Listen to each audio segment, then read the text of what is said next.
1:03 to go here in the quarterfinal. Malinowski throws it towards the net, loose in front. A diving attempt by Will, couldn't get it. And then a turning try by Mustard is fought off by Muslik. And Muldowney knocks it down the ice. All the way towards the net, it goes!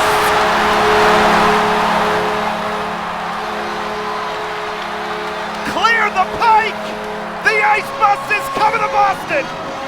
Up to 16 shots on goal for Boston. Here is Keller who fires, and Keller scores! Kill 82% for the season. Nadeau comes in, he scores! It's a power play goal! Lopercami right towards the net, and Fowler made a save, then the follow, and Fowler stopped him! The first time for BC. That's a lob inside. Kapke read it really well. Oh, and Asamoah on the run, and he got the bucket of the foul. 5 to shoot for BC. Zachary drives, right hand, got it! Gave up 6 unanswered, and now Ragsdale drives one. Out to right field and deep. That is to the bullpen, and it is gone! It's a grand slam for Ragsdale! Shallow left. Who's got it? Teal coming in, he dives! Oh, he made the catch!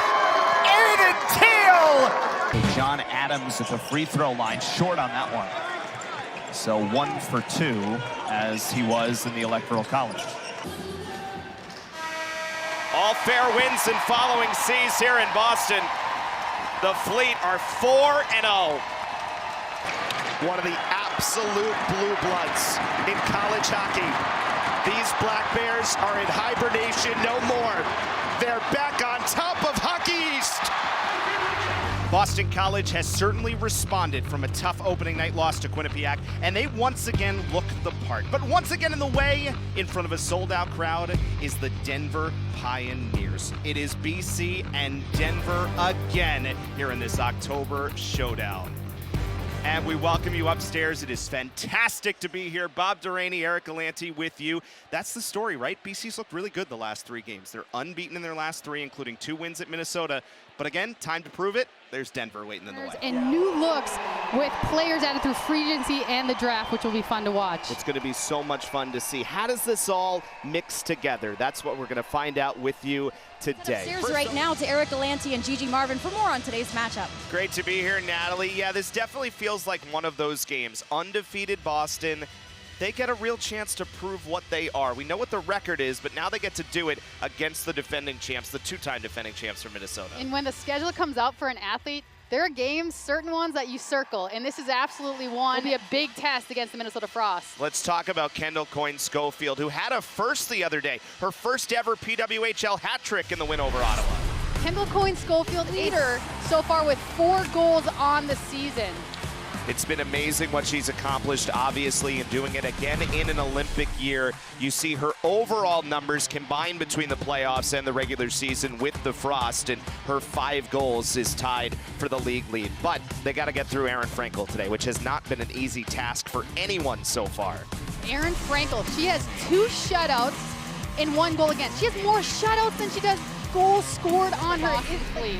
She has now gone over 113 minutes since allowing her last goal, her only goal allowed this year in the first period against Toronto. Should be so much fun today. Erin Frankel and the Boston Fleet taking on the champs in our final PWHL game before the international break. Minnesota and Boston coming up from McGannis.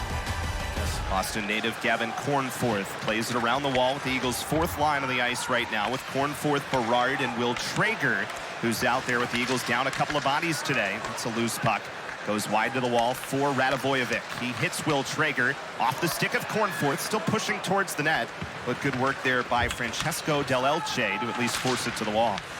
Here is Berard, whacks it one, and that ended up being a more difficult save than it appeared at first, as Irving fights it off at the left pad. That shift really tilted the ice here in the first period. I think BC is going to start bringing their game a little bit more to the Minutemen here. Eagles are changing, Sondriel pushing back. UMass does get it out, but only to the Eagle logo at center, where Lucas Gustafsson pushes the puck right back in. And the Minutemen might have gotten away with a penalty there. It didn't look like the puck was anywhere near the BC forward there, who was taken out of the play. Could have been interference.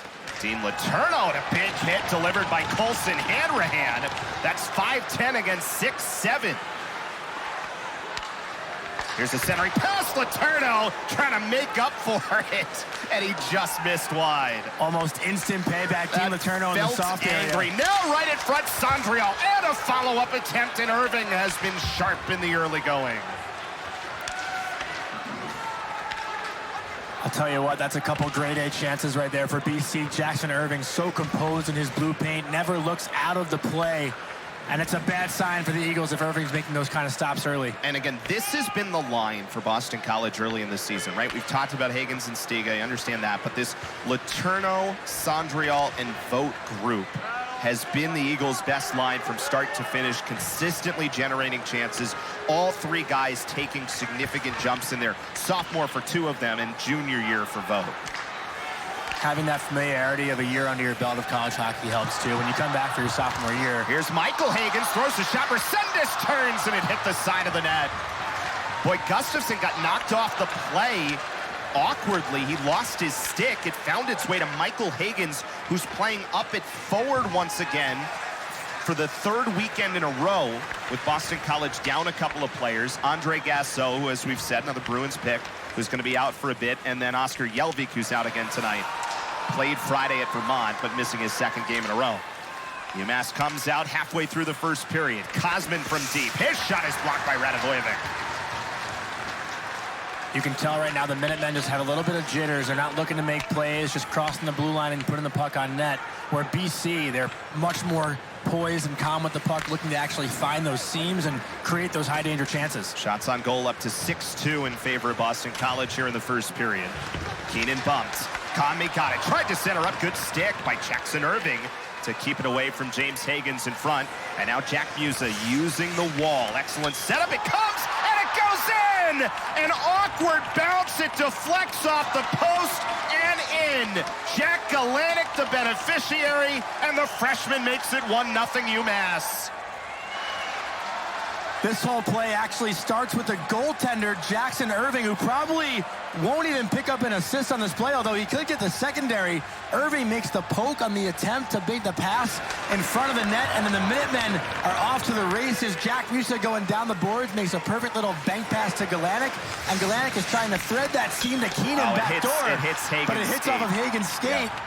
And is able to beat Cloutier on the far side post. Just a very lucky bounce for the Minutemen, but credit to Jackson Irving for making that play start. So one of those that sometimes you need in a hockey game, and in a game of inches, UMass gets an early break on the road. They have a 1-0 lead, and UMass so far this season 5-0 when they have scored first. So with 9 minutes to go in this first period, shot still 6-3 in favor of Boston College, and this is whistled down for a hand pass. The UMass Minutemen get an early break as Jack Gallanty getting a great setup, as you said, off the wall from Jack Musa. And sometimes the bounces go your way. It does tonight for UMass, up 1-0. Ought to be easy.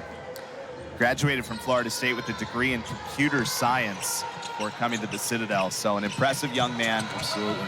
And this team has a 1-point lead over Boston College after a couple of free throws from Jaden Hastings. One thing for the Citadel here, they've already committed 6 fouls in the first not even 5 minutes of this game. It didn't seem that physical. I think we both were surprised by that number. But you can see here, they're just going to spread the offense out. Three-pointer. Applegate is fouled by Forte. So Logan Applegate, who they brought in to be a three-point shooter coming out of Drury, and he'll get a couple of chances at the line. Well, there's a contrary view of closing out. Don't foul a shooter, not a three-point shooter. And you can see you don't go into the body straight on. You go to an angle, as we saw with Adebisi, and boy, it couldn't get two more distinct ways of moving from a position inside to the perimeter to contest a shot. How's this for crazy stats? Applegate last year for Drury, 67 threes made. The year before that, 67 threes made. Before that, exactly 67 threes made. You know, he's one of 4. You talk about transfer portal and everything that's going on. Citadel took 4 Division II transfers through the portal. They may not even been in the portal for all we know, but this guy was one of them, and I think Coach really believes that Division II players can make the transition to their level in the Southern Conference. He goes 1 of 3 at the line, so 7-5 the Citadel leads. Marko Radunovic, the first year, had a nice opener against FAU. 8 points and a couple of threes, is in for Boston College. Here is Donald Hand, who's no good from 3. Give the Citadel credit with their half-court zone defense. You know, so Eric, sometimes you see zone defenses, hands are down. Their hands are up, their hands are wide. They're doing a good job moving to spots quickly with their feet. And this is where they just look to test your patience by passing the ball. What a back cut. What a great pass that was, and count the basket. You want to see a pocket pass off the dribble. Watch Marcus Gonzalez here. A pocket pass. That came right from his pocket. So the first year from Chicago is credited with 2. The Citadel leads 9-5. Good job with a lefty finish by Gonzalez, too. And that is taken away. Gonzalez all alone. Great job in the zone defense, reading the passer, reading the weak side. Watch, see their hands are extended, their hands are up, playing with great enthusiasm right now on the road. They're 4 of 7 from the floor. They've made 2 3-pointers. 11-5 lead, and a blocking foul is called. Zone defense is real good with hands up, reading the passes, and excellent job just getting away. Marco Gonzalez. People talking about him, Brother Rice, Chicago. Decorated Catholic school in the Chicago area. Well, now, as we were just talking about, with 14:25 still remaining in the first half, Boston College already shooting the 1-and-1 after that last foul. And certainly it's important that they get there and maybe make up a bit for what they did the other night at Florida Atlantic, only shooting 50% at the free throw line. That was definitely a factor, especially late in that game. So Serge, something that they talked about, worked on, of course. Now they're having an opportunity to get there early in the game when they're 0 for 6 from the field. And 6 for 7 from the line, so that's basketball for you. Kick out 3. In and out, but a flying rebound out of BC out of nowhere. Did I tell you he takes no possessions off? Wow. Yeah, center field on that one. After the miss from 3 from Braxton Williams, the Citadel leads 13-6. And the Eagles still have not hit a shot from the floor. Is it here with hands? Not for the moment, as a blocking foul. So they're doing so much well, but BC's going to get so many free throws here in the first half. This is just a great job. Again, a left-handed bounce pass, gets the cutter, and Citadel, like Boston College, uses the corners quite a bit. And when you shoot from the corners, the weak side rebounding angle is right there for the taking. You can see he had a beautiful runway right to get that back in. And even there, look how far out he was when he started that run. I think he's athletic. But both these teams will use the corners on offense and attempt to spread the defense out. And one of the results is that becomes a very good offensive rebounding angle. Well, good sign for Donald Hand. He's 5 of 6 at the foul line to start this game. That last foul going against Applegate. This is one here. So he has 5 of Boston College's 7. All the Eagles' points have come at the line so far. 13-7 game early in the first half. Citadel winning the rebound battle now, 8-4. Out of BC, straight on 3 is good. Shola out of BC. Give him the game ball now.